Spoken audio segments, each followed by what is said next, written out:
I decided to use some big angle iron to anchor these posts down, or anchor this building down to the slab.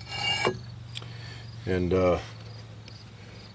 you can see where I had one corner of the slab was low, so we've got a pressure treated shoe underneath this side. I needed a 1/2 inch shim, so put some pressure treated material on there, planed it down to about 3/8 of an inch is all I needed. And I'll just put that in there, you know, mark my holes, and I'll drill those with a hammer drill, and I'll drive in some 1/2 inch wedge anchors. Then I'll put some 1/2 inch legs in that. I'll have one of these on each post. It's probably overkill, but this baby's not going to go anywhere. Well, hello everybody. This is the end of an awesome day. The thing's standing. Can you believe it?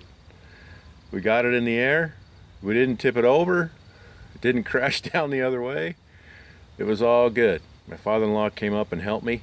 He was running the loader for me, and worked pretty good picking that up with the loader. I thought about trying to stand it up the old school way, and I just gotta get it stood up and just keep going. So that worked pretty well. It was pretty safe. We tethered it on the forks, and you know, I don't think there's any reason why it was ever going to tip over, but it went pretty good. So I'm pretty stoked that the thing's standing. Looks pretty awesome. It's going to be pretty impressive, actually. I mean, it is tall. And just the fact that it's kind of sitting, you know, on this little knob right here, it's going to be a prominent structure on our place, that's for sure. So it's kind of amazing, you know, you get it stood up in the air like that, and now you kind of get a second wind, you know. You kind of get, I've been working on this thing for so long, and it seems like it's just been taking forever and not really the kind of progress I wanted to have, and you get kind of discouraged. And you know, you stand it up and you look at it and you're like, okay, let's go. Let's get the rest of it done. So it was a good day, and it was nice to see it go up without any hitches. And we're gonna I got the second bent sitting up here right now. We're gonna work on putting that together, and hopefully that was the one where we had all those twisted timbers. And I've got it sitting up there, and preliminarily I was kind of seeing if it was going to go together, and it looks pretty good. Everything looks like it's lined up pretty well, so I think it'll work.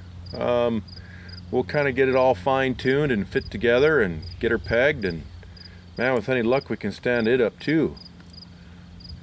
I don't think I can get it tomorrow because I gotta go find some more girts. The girts I have are all twisted into pretzels, so I do have a friend that's got some timbers I can mill, and he's got a sawmill, so we're going to go over there and mill some girts, and then I can get the girts for in between these two bents, and then just set the floor joists in, and you know, we're a third of the way there. So anyways, I hope you like what you see. I sure do. I'm pretty excited to see it standing up. I think it looks awesome. Hopefully you guys think it looks awesome too.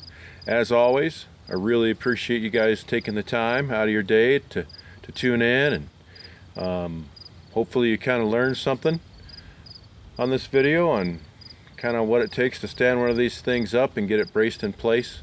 Anyways, once again, thanks for tuning in, and we'll see you guys next time. Don't forget, we do have something special planned for this weekend, and that's coming up as well. So we'll see you guys on the next one.